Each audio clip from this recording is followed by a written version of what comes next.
마지막에 뭐 몇 번 이렇게 낭낭이 나옵니다. 앞에 낭낭하고 뒤에 낭낭이 틀리다는 거죠. 단재 신채호 선생은 그것을 이제 북낭낭, 남낭낭 이렇게도 얘기를 하고, 이 낭낭이 낭낭군과 낭낭국도 이렇게 뭐 분간하지 못한다 이런 얘기를 합니다. 근데 실제로 지금 역사가 이렇게 되니까 뭐 한나라라고 검색을 하면요, 구글에서 검색을 하면 이런 지도가 대부분이 이런 지도입니다. 대부분 이런 지도죠. 한반도 북부까지도 가지고 있는, 이게 식민지로 이렇게 속해 있는 한 다이너스티 이렇게 되어 있거든요. 근데 이것을 주장하는 게 누구냐면 우리잖아요. 우리가 지금 그걸 주장하고 있기 때문에 이걸 갖다가 반크라든지 사이버 외교단체, 반크 같은 데서 막 찾아요. 이런 거 잘못됐다라고 찾는데 우리 학계는 반발을 하지 못한다라고 하는 것이죠. 그러니까 반크도 보면은 동북아 역사재단하고 이렇게 교류를 하면서 하고 있는데, 반크는 이런 걸 찾아줍니까? 이걸 항의해야 되지 않느냐라고 찾는데 우리 학계는 전혀 반응을 못하고 있다라고 하는 것이죠. 그래서 시진핑이 이렇게까지도 발언을 합니다. 재작년인가요? 그때 발언했죠. 한국은 사실 중국의 일부였다. 정확한 워딩은 이렇게 합니다. Korea actually used to be a part of China 이렇게 얘기합니다. 중국의 일부분이었다라고 하는 것을 우리 트럼프 대통령한테 얘기를 한 거예요. 10분 이상 역사 연설을 내가 들었다 이런 얘기를 이렇게 한 겁니다. 그래서 우리나라는 아무도 항의를 하지 않았다라고 하는 거죠. 그래서 중국 외무성에서는 한국은 걱정하지 않아도 된다라고 얘기했습니다. 그러니까 중국의 수장이 얘기할 정도면 중국은 모든 사람들이 다 이렇게 알고 있다라고 하는 거죠. 이렇게 배우고 있다라고 하는 겁니다. 그래서 일제시대에 딱 들어가면서 뭐냐면은 역사가 사실은 동물처럼 터져 나옵니다. 왜 터져 나오냐면 그동안 조선시대에 있어서도 뭐냐면 명나라 사대주의를 했기 때문에 거기에 억압받는 그 역사가 있어요. 기자조선을 꼭 넣어라, 그 다음에 미만조선을 이어지는 그 역사를 배워야 했는데, 이제는 누구든 역사서를 쓸 수가 있습니다. 그렇기 때문에 이때부터는 뭐냐면 독립운동가들은 민족의식, 역사의식을 갖고 있기 때문에 역사의 전문가들이 많았거든요. 그래서 역사서가 이렇게 단군 조선을 드러내는 그런 문헌들이 엄청나게 쏟아져 나오는 역사의 르네상스 시대다. 이거를 지금 학계에서 뭐냐면 위서가 나오는 시대다. 뭐 이렇게 얘기를 하죠. 거꾸로. 이게 다 위서라는 거예요. 독립운동가들이 얘기했던 모든 책들은 받아들일 수 없다. 이렇게 얘기를 합니다. 근데 종교와 상관없이 교회를 다니든 어디를 다니든 간에 안창호 선생도 그렇잖아요. 안창호 선생 뭐라고 얘기하냐면 우리 황조 단군께서 이렇게 얘기를 합니다. 안창호 선생이 지은 노래 가사예요. 7절이 다 그렇습니다. 7절까지 있나 그런데요. 보면 전부 단군을 찬양하는 겁니다. 우리 황조 단군께서 태백산에 강림하사 나라집을 건설하여 자손후기 전하셨네. 대황조의 성도 거룩하다라고 이렇게 얘기를 하고 있거든요. 신규식 선생님인데, 이 신규식 선생님은 매일 아침마다 단군 할아버지 영정에 청수를 올려놓고 기도하고 나가서 독립투쟁을 했다. 이렇게 얘기를 합니다. 그냥 우연히 나라를 구해겠다는 것이 아니고 총 들고 싸운 그런 독립투사가 아니라 민족사에 대해 철저한 인식을 가지고 있는 사람들이었다. 이창구 박사님이 최근에 얘기한 것이죠. 그래서 이제 우리 그 3.1운동 때 3대 독립선언서가 있습니다. 최초에 나온 것이 뭐냐면 이 대한독립선언서인데요. 이 다음에 2.28 독립선언서, 그 다음에 3.1 독립선언서가 이렇게 나오게 되는데, 이 무호 대한 독립선언서에는 이렇게 나옵니다. 2천만 형제 자매여 우리 대황조께서, 단군 대황조께서 그 상제의 좌우에 있으시어 우리의 기운을 명하셔 세계와 시대가 우리의 법리를 돕는다. 이렇게 이야기를 하고 있습니다. 이 단군에 대한 역사의식이 투철했다는 거예요. 독립운동가들은요.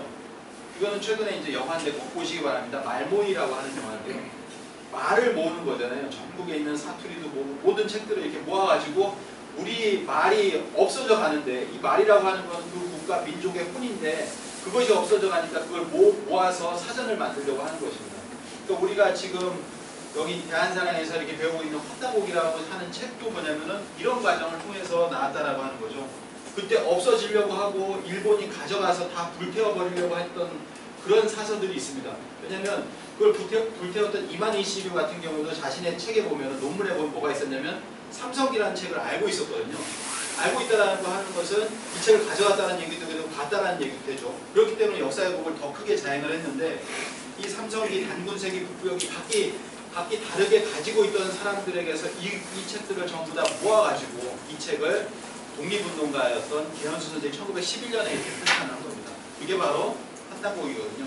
해학 이기 선생과 운초계현 선생이 5권을 확본하여서 1911년 바로 일제 강제 병합이 이루어질 바로 다음에 우리의 어떤 고유의 역사서가 이렇게 출간하게 되었다. 그래서 이때 아까 역사 르네상스라고 말씀을 드렸지만 환단고기만 47명의 단군을 얘기하는 게 아닙니다. 2333년 동안에 그 동안에 한 명의 단군이 있었다라고 하는 것이 바로 우리 교과서의 얘기인데 뭐냐면은 47명의 단군이 있었다. 규원사가 47명, 단기고사 47명, 대동사강 전고대방이라는 인명사전에도 보면은 저도 이거 이제 하나 샀었거든요. 5만 원 주고 공문서에서 샀는데 전고대방을 읽어보니까 여기 보면 47대 단군이 전한다 이렇게 나와 있어요.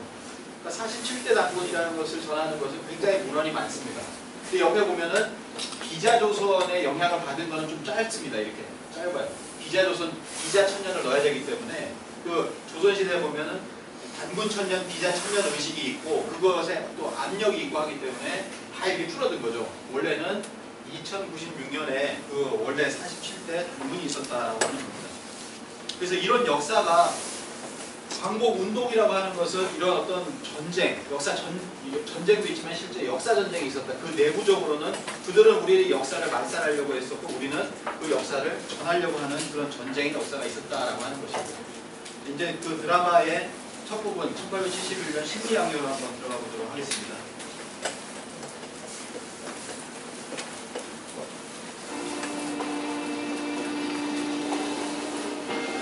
미국이 들어올 거죠. 강화도에 있는 우리가 나와서 싸운 겁니다. 무기가 없었죠.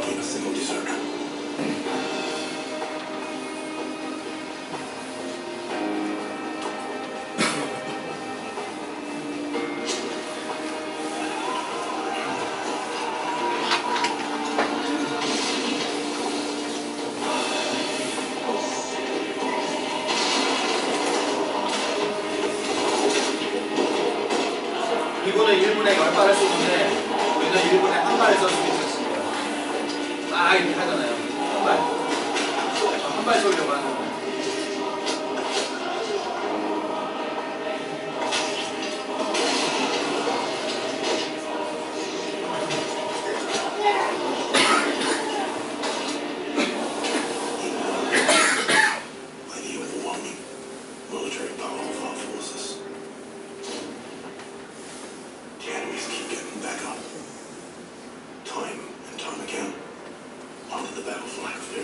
잘 안 보이시는 분 계시죠?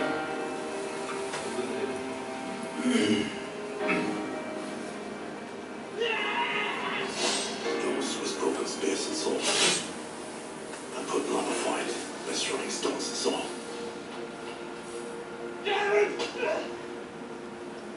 I've never witnessed such a raging and fierce battle.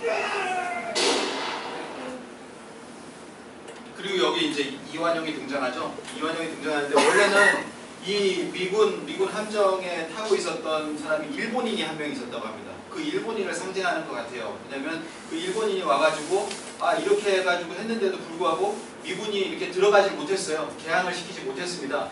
그러고 나서 일본인이 그걸 작성해서 일본에다가 보내잖아요. 일본에 보내고 나서 4년 뒤에 뭐냐면 일본이 그대로 똑같이 이렇게 하는 거죠. 똑같이 하는 겁니다. 똑같이 한 것이 뭐냐면은 여기 너무 많이 넘어갔네. 일단 요거부터 설명을 하고요. 아까 그 숫자, 장수 숫자 기 아래에서 그들은 계속 저항했다라고 하는데 이 숫자 기가 어재현 장군의 깃발입니다. 이때 뺏겼습니다. 이때 뺏겼고요.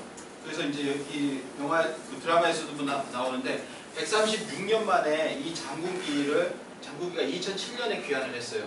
그래서 이제 장군기를 다시 이렇게 되찾았다라고 하는 거.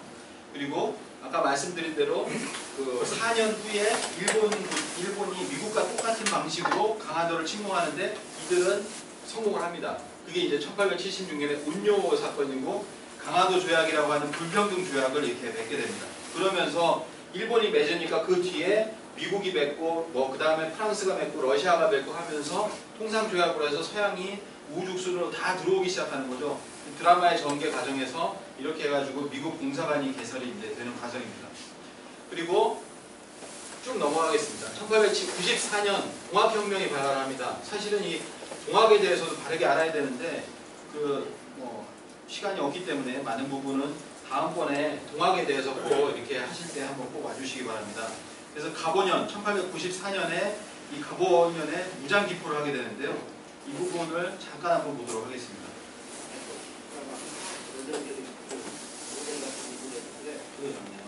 조대비 전세를 믿고서 사명을 보내가지고 전문위원장을 아버지 해가지고 장속으로 죽어버렸어요.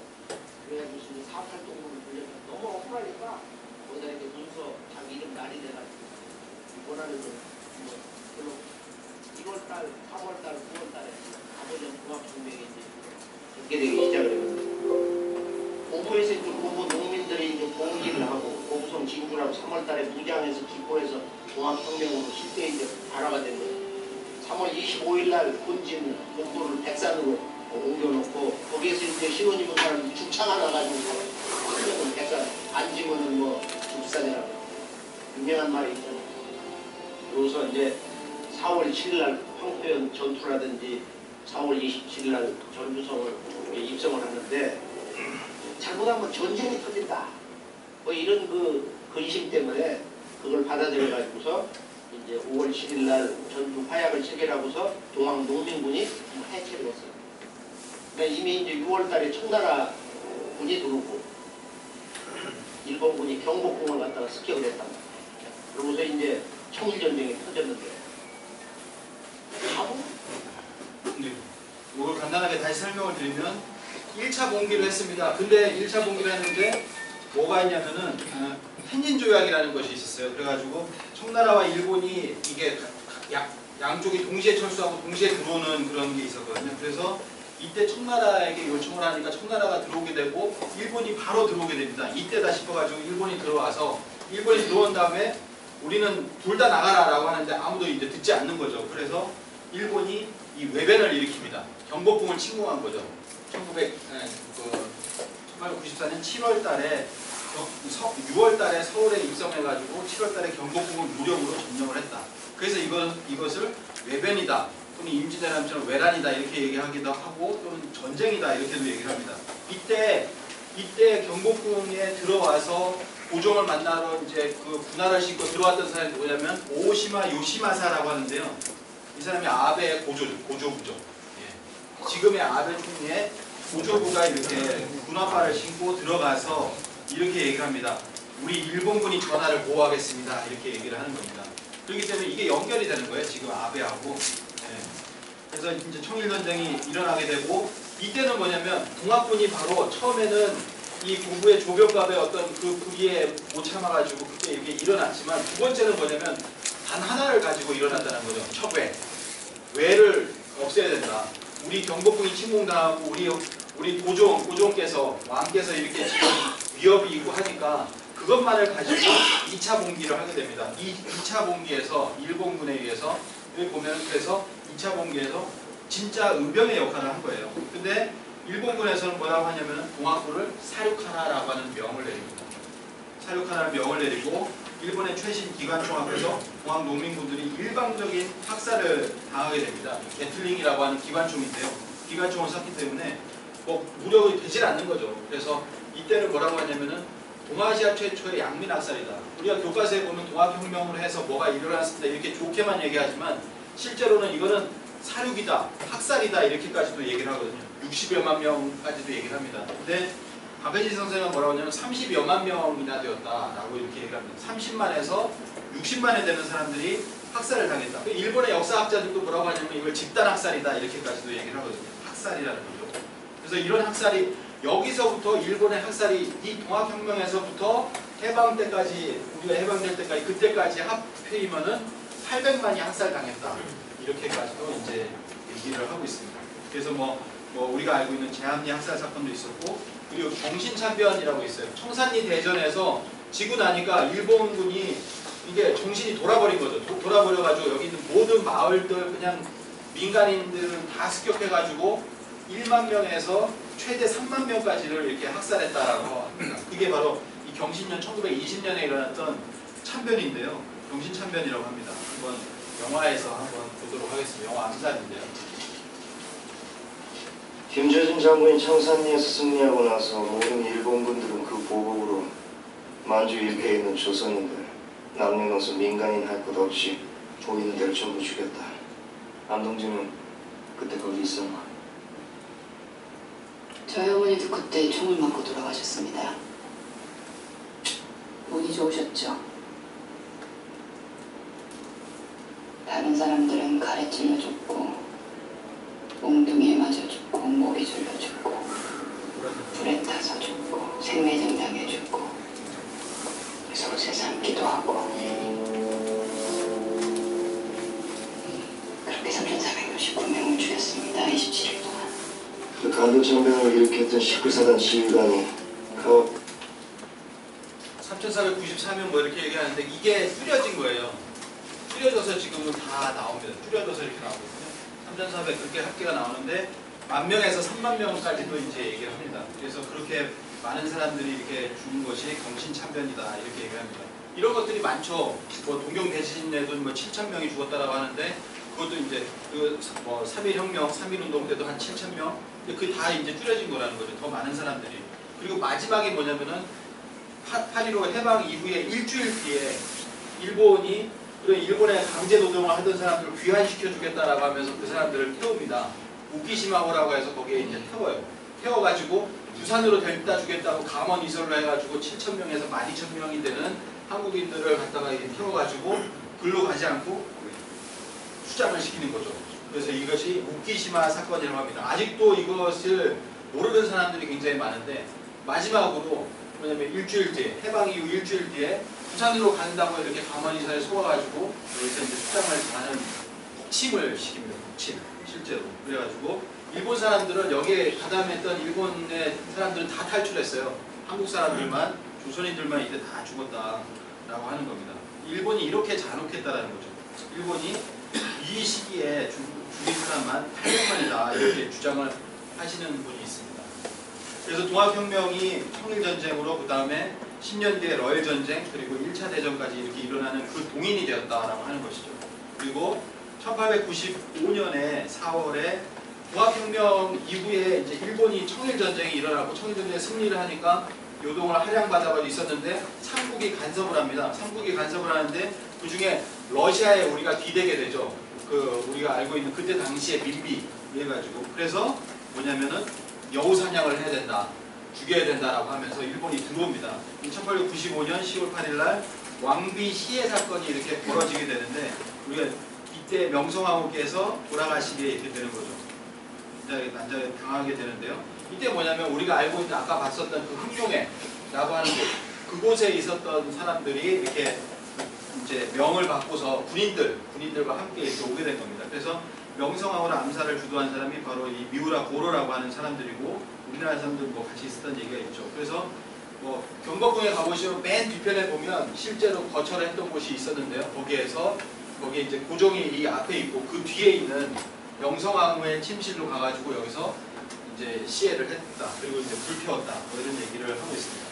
그리고 그때 지금도 일본이 그런 사죄를 안 하고 그런 관념이 없는 게 이런 걸 보면 알 수가 있어요. 명성황후를 찌른 칼을 갖다가 후쿠오카의 구시다 신사에 보관하고 있거든요. 이것도 우리가 운동을 많이 하고 있습니다. 폐기하라, 무지의 상징, 이 히젠도라고 하는 검을 폐기하라라고 하고 있는데 지금까지도 이걸 듣지 않고 있죠. 네. 그래서 이때 이제 을미외변이라고 하는 왕비 시해 사건이 있었고 그거와 더불어서 뭐가 있었냐면 바로 뒤에 단발령이 있었습니다. 그래서 우리를 외국 사람들을 보면요, 외국 사람들은 뭐라고 하냐면 상투의 나라라고 하잖아요. 탐넛이라고 하죠. 이게 언더우드라는 사람이 책을 썼는데 탐넛과 함께한 탐넛을 한 사람들과 함께한 15년이다 이렇게 얘기를 하잖아요. 상투의 나라라고 하는 겁니다. 그래서 사진도 보면 상투인데요. 이 상투의 나라라고 사람들 외국 사람들이 보면 다 기억을 해요. 저 사람들은 상투구나, 헤어스타일이 상투구나. 그런데 이것을 완전히 이제 짓밟았다라고 하는 거죠. 머리를 깎지 않는 자는 죽이겠다 했는데 우리는 목을 잘릴지언정 상투를 자를 수가 없다 이렇게 얘기를 했습니다.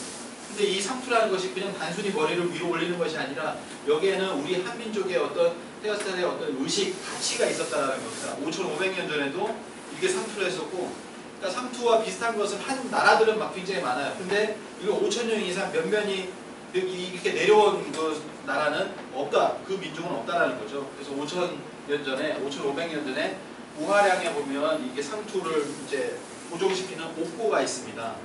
네, 옥고가 있죠. 상투용 옥고가 이렇게 발견이 돼서 우리의 어떤 상투 헤어스타일은 5,000년 이상 되었다라고 하는 것을 이렇게 알 수가 있습니다. 근데 이 상투는 상두에서 나왔다. 북두칠성이라고 하죠. 그래서 이 상투는 틀 때 원래 앞으로 4번, 뒤로 3번 해가지고 7번을 튼다고 합니다. 북두칠성의 기운을 내려받는다라고 하는 것이죠. 사람은 원래 칠성 기운을 타고 내려온다라고 합니다. 그래서 어린아이를 원래 칠성이라고 부르기도 하고요. 그리고 위에 보시면은 이 칠성에 하느님이 계시다라고 하는 의식이 있었기 때문에 이 칠성에 있는 하느님과 하나가 되겠다는 그 정신으로서 안테나를 세우고 머리에 솥대를 세운 것이 바로 상투입니다. 그래서 이 상투 지금은 최근에는 밝혀졌잖아요. 초고 에너지, 울트라 하이 에너지라고 해서 초고 에너지 또는 극한 에너지라고 하는 우주 광선, 우주선이 아니라 우주 광선이 북두칠성에서 내려 쏘이더라, 인간에게 이렇게 쏘이더라, 지구에 쏘이더라라고 하는 겁니다. 이게 최근에 이게 발견이 됐는데요. 그래서 한번 잠깐 보고 넘어가도록 하겠습니다.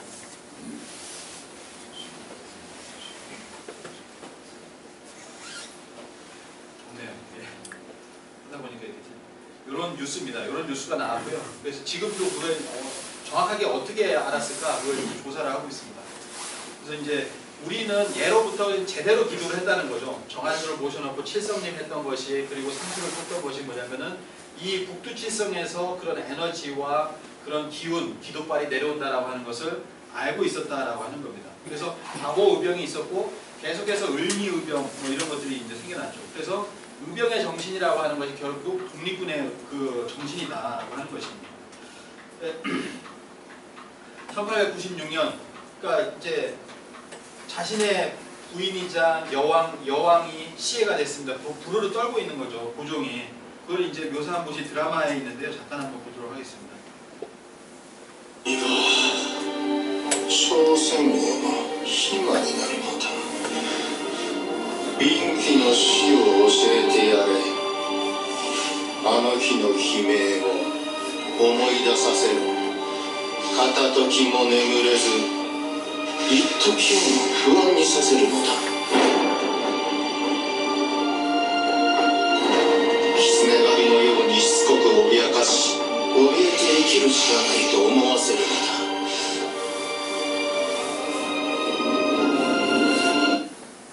고종이 얼마나 이때는 두려웠겠어요. 사실 그 자리에서 자신도 죽을 수 있었는데 그래서 탈출을 한 겁니다.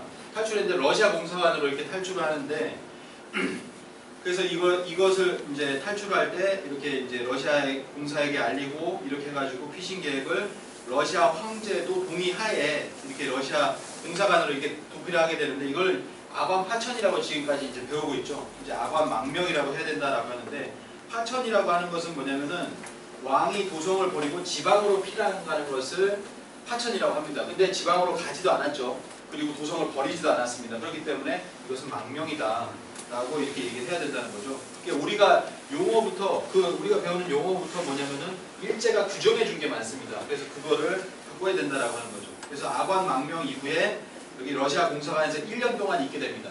1년 동안 이제 심사숙고를 하는 거죠. 심사숙고를 이렇게 하게 되는 것이고 그 다음에 이제 주인공인데 안 볼 수가 없죠. 한 번도 안 나와요. 영중입니다. 다른 방법도 있다. 신문에 글을 알리든지 야학으로 가르침을 준다든지. 나라의 황후가 시해당했습니다. 나라님은 남의 나라 공사관으로 도망을 쳐 이 나라 저 나라 황제에게 글로 손에 벌립니다. 그 덕에 서양 대국들이 줄지어 조선에 간섭합니다. 글은 힘이 없습니다. 저는 총포로 할 것입니다. 연습을 더 하거라. 5개 중 5개가 다 명중이야. 글이 아닌 총포를 들겠습니다. 그러죠. 이때 러시아 공사관에서 이제 고종 황제는 커피를 배웁니다. 우리나라 커피 공화국이잖아요. 엄청 많잖아요. 이때부터 이렇게 시작을 하거든요. 그래서 커피를 러시아 공사관에게서부터 처음 커피를 대접받게 되는데 이 커피를 대접한 사람이 손탁이라는 사람이 있습니다. 손탁이 커피를 대접하는데 이 손탁에게 건물을 줍니다. 이게 손탁 호텔이에요. 옛날 말로 이 드라마에서 뭐라고 합니까?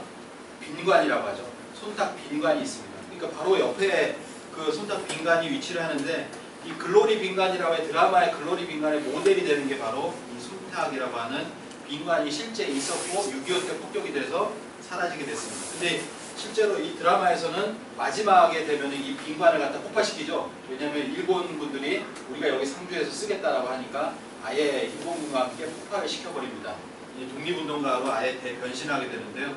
이게 그 영화 암살에서 보면 이 손탑 호텔이 폭파되는 장면이 나오죠. 그 장면을 한번 보도록 하겠습니다.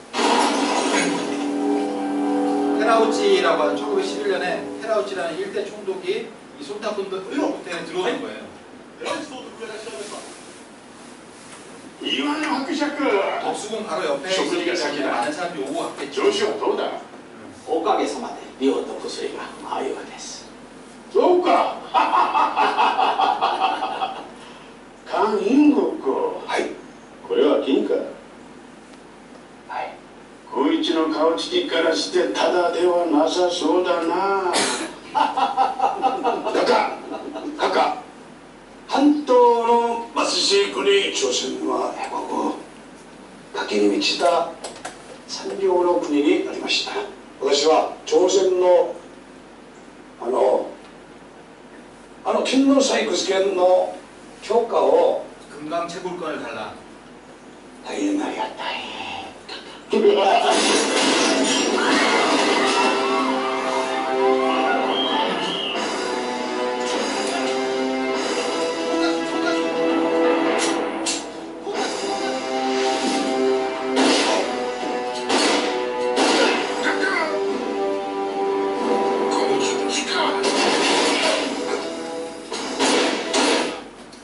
테라우치 암살 미수 사건이라는 것을 일으켜가지고 이거는 이제 원래 있었던 사건은 아니라고 합니다. 근데 이것을 일으켜서 그 독립운동가들을 수백 명을 이렇게 투옥을 시켜가지고 그 중에 105인을 갖다가 감옥에 가두게 되는데 105인 사건이라고 합니다. 이것 때문에 이때부터 망명을 시작하게 됩니다. 그래서 전부 다 이제 간도 지방으로 그 이전에도 넘어가기로 원래 약속이 돼 있었지만 이때 이제 많은 사람들이 이제 한반도를 떠나게 되는 그런 사건이 바로 이 105인 사건인데요. 원래 이것을 영화 암살에서도 약간 이렇게 얘기를 하고 있습니다. 그래서 이제 아관 망명, 러시아 공사관으로 이렇게 망명을 했다가 1년 동안 심사숙고를 하고 그 다음에 이게 들고 나온 것이 뭐냐면 대한제국을 건설하자. 내가 황제로 등극해서 실제로 청나라에서부터 독립을 하고 그 다음에 모든 나라에서부터 독립된 의식을 갖자. 그런 어떤 주권을 갖자라고 하는 생각을 가졌습니다. 그래서 1897년에 대한제국, 독자 연호를 가지고 대한이라는 용어를 쓰게 됩니다. 고종은 조선이라는 어떤 국호를 버리고 대한으로 이제 바꾸게 되는데 고종이 왜 대한을 택했을까?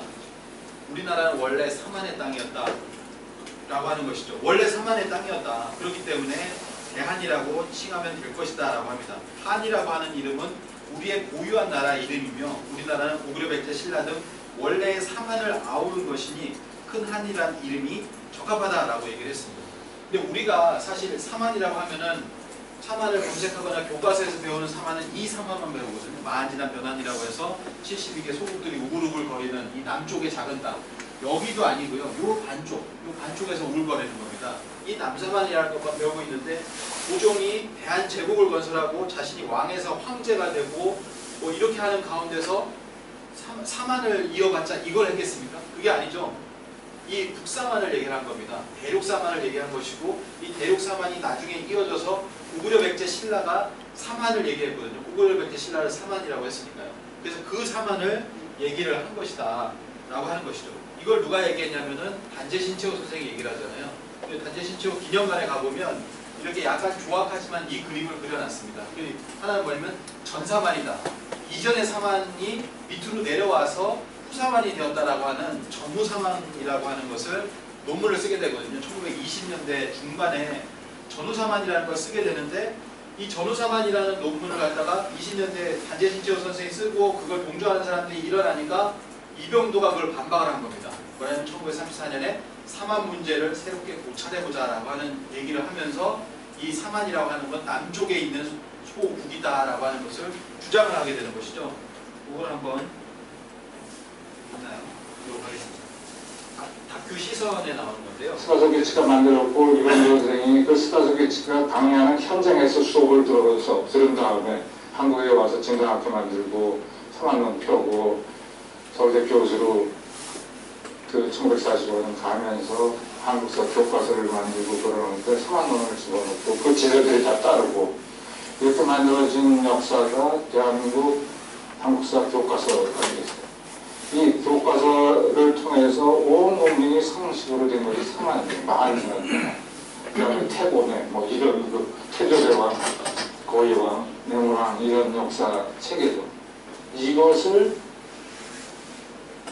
무너뜨린다는 것, 이것을 바꾼다는 것은 천동설에서 지성설로 넘어가는 것보다도 뭐 쉽지는 않은 아주 어려운 지난 문제가 될 수밖에 없죠.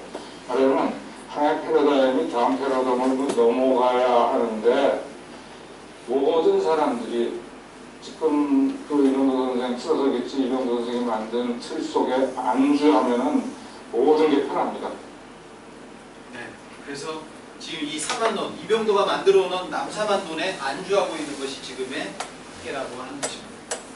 그래서 고종황제는 그 남사만이 아니라 큰 사만을 얘기를 해서 대한이라고 이제 얘기를 한 것이죠. 그래서 이 대한 제국이 나왔고, 그래서 상해 임시정부에서 대한으로 망했으니 대한으로 흥해보자라고 해가지고 그런 제안을 받아들여서 만장일치로 대한민국이라는 국호를 탄생시켰습니다. 그게 지금 올해가 100주년이라는 겁니다. 그래서 이제 대한제국 건설하면서 고종황제가 이렇게 나오는 거죠. 경복궁, 우리는 그동안 그 명사제주의였기 때문에 뭐냐면 종묘사직이라고 합니다. 종묘사직이 위태롭습니다. 드라마에서 많이 나오잖아요. 좌종 우사라고 해가지고 사직에만 제사를 지낼 수가 있었습니다. 사직은 어떻게 되어 있냐면 방정하게 되어 있죠. 이게 정사각형으로 이렇게 되어 있습니다. 그래서 농경과 토지의 신에게만 이렇게 제사를 지낼 수가 있었는데, 왜냐면 하늘에 하느님께는 제사를 지낼 수 없었다는 거예요. 근데 원래 성인, 임금, 남면이라, 성인은 남면이라 해서 남쪽에는 성인, 임금이 바라보는 남쪽에는 뭐가 있냐면 하느님이 계신 곳에 그걸 원래는 제를 지내게 돼 있습니다. 그래서 종묘사직인데 바로 남쪽에 뭐가 있냐면은 바로 황구단을 이때 세운 것입니다. 황구단을 세웠죠. 그래서 황구단을 세워서 바로 이 덕수궁에서 고종이 나오셔가지고 대한문을 거쳐서 나오셔가지고 황구단에서 제를 지내게 된 것인데요. 여기 보시면 지금은 없는 요 가운데를 보면 황구단의 원구단입니다. 삼수구조로 이렇게 되어 있어서 원래 삼신상제, 옥황상제 그 상제님께 제사를 지내던 그것을 이때 복원을 하게 되었다라고 하는 것이죠. 이게 이제 원구단이고요. 뒤에 보시면은 황궁호가 있습니다. 가 보시면은 지금은 황궁호만 나와 있는데 여기도 위패를 모시고 있어요. 그래서 단체로 가면은 미리 예약을 하면 저 안을 들어갈 수가 있습니다. 한 20명 이상 와가지고 안을 들어가 보면은 그 안에 위패도 이렇게 보실 수가 있습니다. 그래서 그동안 명나라의 사대주의를 했기 때문에 이 원구단에는 제사를 못 지냈다라고 하는 거죠. 그래서 이 원으로 된 제사를 지내게 됐는데, 이 원구단 3원 구조로 되어 있는, 여기 보시면 이렇게 3수로 되어 있잖아요. 3수로 되어 있고 3원 구조로 되어 있는 이런 천신단의 구조는 어디서 왔냐면은 실제로 우리 홍산문화의 우화량이라는 곳이 있습니다. 여기에 5,500년 전에 바로 이 우화량에 가보면은 원형재단이 드러났습니다. 이 원형재단이 있거든요. 이 원형재단이 바로 고종황제가 모셨던 원구단의 원형이다라고 하는 것이죠. 그래서 대한제국 황구단의 원형은 5,500년 전에 우화량 3층 천신단이다.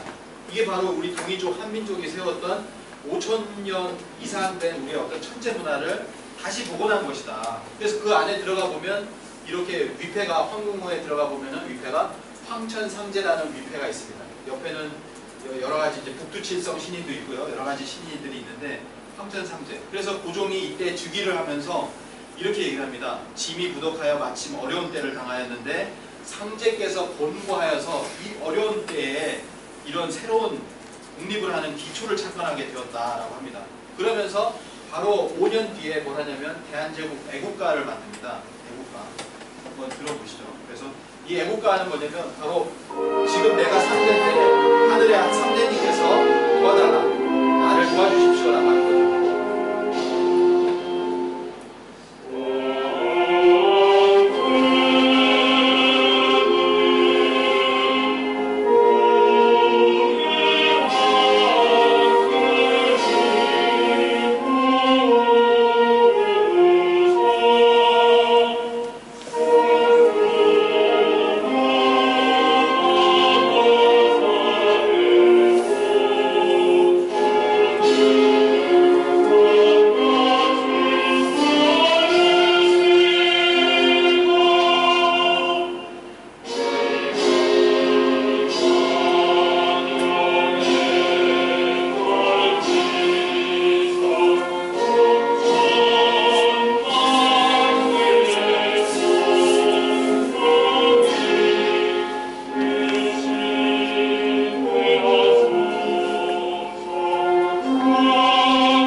상제는 우리 황제를 도우소서가 지금의 하느님이 보호하사로 지금 이제 크게 바뀌게 된 겁니다. 예. 그래서 이렇게 상제 문화를 복원을 했는데 조선 총독부가 이 황구단을 1914년에 밀어버리고 여기다 조선 철도 호텔을 세우게 됩니다. 지금의 이제 조선 호텔이 이게 세워지게 되고요. 그 조선 호텔 앞에 있는 뭐 그런 자그마한 어떤 뭐 그런 액세서리처럼 이렇게 남아 있는 것이 바로 황궁문만 지금 남아 있습니다. 여기 이제 위패가 있고요. 그래서 고종 황제는 대한제국을 세우면서 이제부터는 그 독립 그 항일 항쟁의 고군분투를 하게 됩니다. 그래서 그 부분은 이 드라마에서는 어떻게 보면 유약한 황제의 어떤 모습도 보여주지만 고종 황제가 가만히 있었던 것은 아니다라고 하는 것을 많이 보여주고 있습니다.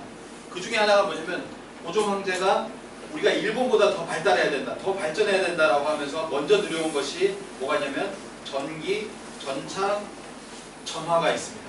이게 일본보다 빨랐다는 거죠. 여기 보시면은 이 전기도 일본이나 또 자금성보다도 빨랐다라고 얘기합니다. 전기 들어오는 장면 한번 볼까요? 1800 운전으로 되어 있죠. 처음에 전기가 들어와서 정말 이렇게 깜짝 놀랐을 겁니다. 이렇게 사람들이 나오면서.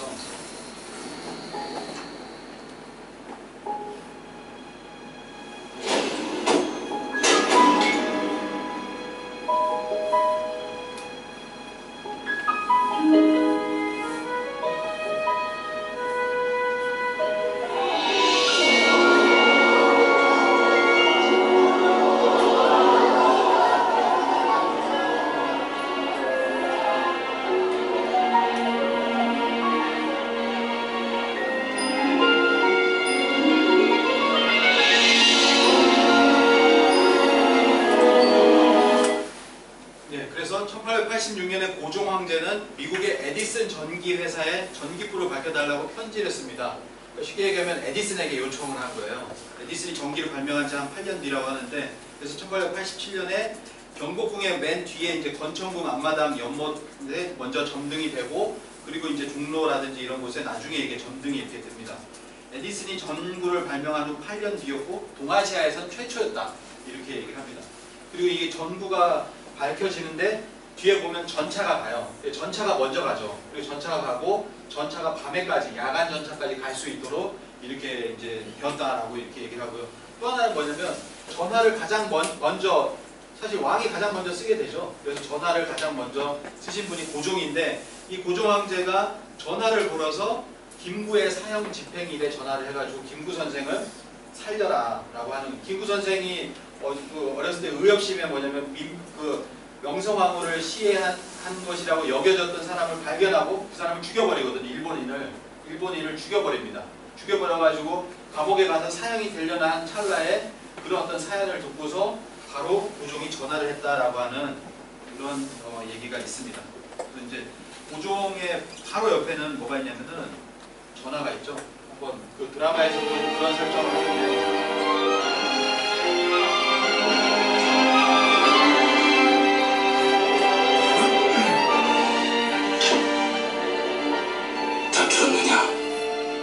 그에 데려올 방법이다.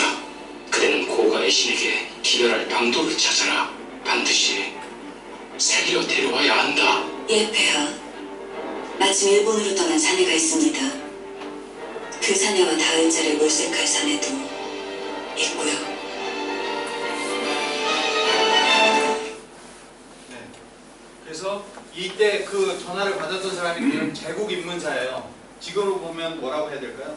국정원 정도 이렇게 해야 될 것 같습니다. 비밀 정보기관을 갖다 고종이 이제 운영을 했는데, 처음으로 이 드라마에서 나왔죠. 제국 입문사라고 합니다. 1902년에 황제 직속으로 설립한 비밀 정보기관이라고 하는데요.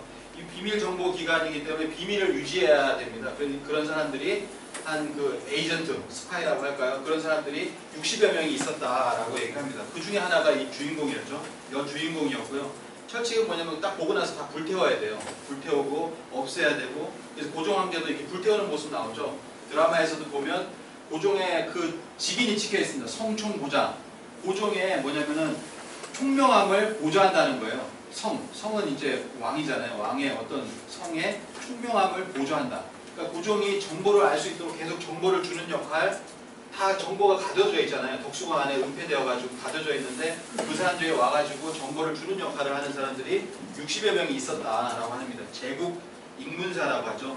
그래서 이제 처음에 8회인가 이게 나왔었는데 제국 ing문사에 대해서 아무도 이제 기사가 안 나오는 거예요. 그래서 제가 하나 썼었는데 제가 제일 먼저 나중에는 제국 ing문사라고 자막이 나왔습니다. 나중에는. 그래서 고종이 이제 비자금 마련이 이제 이것의 어떤 드라마의 하나의 그 계속 나오고 있는데요. 고종이 비자금이 있다. 그 비자금을 가지고서 고종은 우리가 일본이 철도를 놓으면 그 철도를 폭파하는데 그 고종이 비자금을 쓸 것이다 라고 하는 얘기를 하죠. 근데 실제로 있었습니다. 1903년에 보면은 고종 황제가 비밀스럽게 사람을 보내 독일은행에 비자금을 예치하고 싶다는 의향을 보내왔다라고 이렇게 합니다. 독일은행에 보내거든요. 그동안 고종 황제가 로부터 받은 예치금은 100만 마르크가 넘습니다라고 1907년에 또 보고를 합니다. 그래서 그런 내용들이 나오고 드라마에서 보면 이렇게 나오죠. 이 예치금은 황제 폐하의 지시에 의해서만 처분될 수 있다라고 분명히 이렇게 써있는데도 불구하고 황제 폐하의 지시가 없었는데 이걸 처분해버리죠. 일본이 모략을 해가지고 일본하고 독일인가요? 모략을 해서 이걸 처분을 해버립니다. 이게 안타까운데 1919년에 미국 상원에서 기록에 보면 실제 고종만 이 예치금을 처분할 수 있다는 문구가 있다. 문구가 있는데 또 불구하고 뭐냐면은 이걸 처분을 했다라고 하는 것이 나옵니다. 그래서 이거를 고종이 어떻게 썼느냐라고 하는 것도 나오죠. 경성과 평양으로부터 여러 사람이 와서 항일운동을 종용한 것도 고종이 준 돈으로 라고 나옵니다. 고종이 준 돈으로 이렇게 해서. 그리고 고종이 미국인 헐버트에게 마지막에 위임장을 줘가지고 네가 알아서 이걸 돈을 빼가지고 사람들에게 항일운동을 시켜라 라고 하는 거였는데 이 드라마에서는 요셉 선교사가 바로 헐버트, 고종이 신임했던 그 헐버트의 모델이라고 볼 수가 있습니다. 근데 여기서 당하죠. 당해서 이렇게 죽게 되죠. 죽게 되는 역할로 이렇게 나오는데 헐버트 선교사가 이렇게 나왔고요. 그 다음에 이회영 선생, 독립운동하면 이회영 선생을 기억하는데 이회영 선생이 고종 황제로부터 50만 환을 하사를 받았다. 이게 독립운동에 쓰라는 거죠. 그래서 첫째로는 상해의 임시정부를 세우는 것이고 둘째로는 파리에 있는 만국강화회의에 한국 대표를 파견할 것. 그러니까 고종이 뒤에 있었다는 거예요. 임시정부 세워라 라고 하는 부분도 있었고 또 하나 뭐냐면 파리 강화회의에 우리 대표를 파견할 돈이 없습니다. 고종이 주는 겁니다. 이렇게 주는 비자금으로 이렇게 주는 거죠. 그래서 고종이 이렇게 항일운동의 뒤에 그 비자금을 조성해서 이렇게 준 것이 굉장히 이렇게 많았다라고 하는 것이죠. 결국에는 그래서 고종을 독살시키게 된다라고 하는 겁니다. 근데 우리는 사실 이렇게 확정을 지어서 교과서에 쓰지를 못해요. 그래서 고종 독살이라고 이렇게 쓰질 않습니다. 이게 이제 사실 저는 문제라고 생각을 하는데요. 이렇게 해서 고종의 독살 정황은 굉장히 많죠. 건강하던 사람이 갑자기 죽고 모든 구규라고 해가지고 9개 구멍에서 피가 쏟아져 나오고 몸이 부풀어 오르고 갑자기 부풀어 오르고 이런 것들을 이렇게 보여주고 실제로 그 총독이 그 명령을 내려가지고 우리나라의 친일파가 이렇게 독살을 강요했다라고 합니다. 그래서 결국에는 뭐냐면 조선의 왕과 마지막 왕비는 칼과 독약으로 죽음으로써 끝났다라고 하는 겁니다. 그러면서 그 죽음으로써 그 죽음에 의해서 의병이 크게 일어났다. 바로 우리가 명성황후 시해 사건과 단발령으로 그때 의병이 크게 일어났고 그 다음에 고종 황제 우리가 뭐 광무 황제라고 실제는 불러야 되는데 이 고종 황제의 실제 그 독약으로 죽은 이 사건 1월달에 내일 모레예요. 내일 모레입니다. 실제로 100주년이거든요. 내일 모레 그대 죽은 날인데 그 죽은 날로 인해서 거기서부터 우리가 3.1운동, 3.1혁명으로 이렇게 벌어져 나가는 것이 바로 이 마지막 죽음으로 인해서 이렇게 되었다라고 하는 것이죠. 고종황제 장례 때 이렇게 나가는 모습이고요. 그래서 이 고종황제 붕어를 계기로 해서 전국 방방곡곡에 3.1 독립운동이 일어나게 되었다라고 하는데 실제로는 나중에 오늘 3.1 독립운동까지는 못 가는데요. 3.1 독립운동도 실제로 이게 계획된 거죠. 실제로 계획돼서 준비 중이었는데 그 와중에서 고종이 붕어를 하심으로써 그 준비가 더 가속화되었다라고 이렇게 할 수가 있겠습니다. 그 시간이 제가 한 10분 내로 끝내도록 하겠습니다. 1904년에 러일 전쟁이 일어납니다. 그래서 러일 전쟁 때 처음으로는 1월 21일 날 북에 중립선언을 합니다. 이 중립선언을 주도한 사람이 우리가 이제 드라마에서 보시면 이정문 대감입니다. 이정문 대감이 원래 중립선언을 주도한 이용익이에요. 이용익이 모델입니다. 이용익이 학지부 대신인데 일본으로 납치당하잖아요. 이정문 대감이 납치를 당하지 않습니까? 그래서 실제로는 이 이용익을 모델로 한 것이다 라고 볼 수가 있고요. 그래서 뭐냐면은 1904년 이 이용익이 아닌 이지용을 내세워가지고 한일 의정서를 체결합니다. 한일 의정서를 체결하는 과정이죠. 그 과정을 한번 영상을 한번 보도록 하겠습니다. 1904년 여기서부터 이제 이런 의정서가 이렇게 나오게 되는 거죠.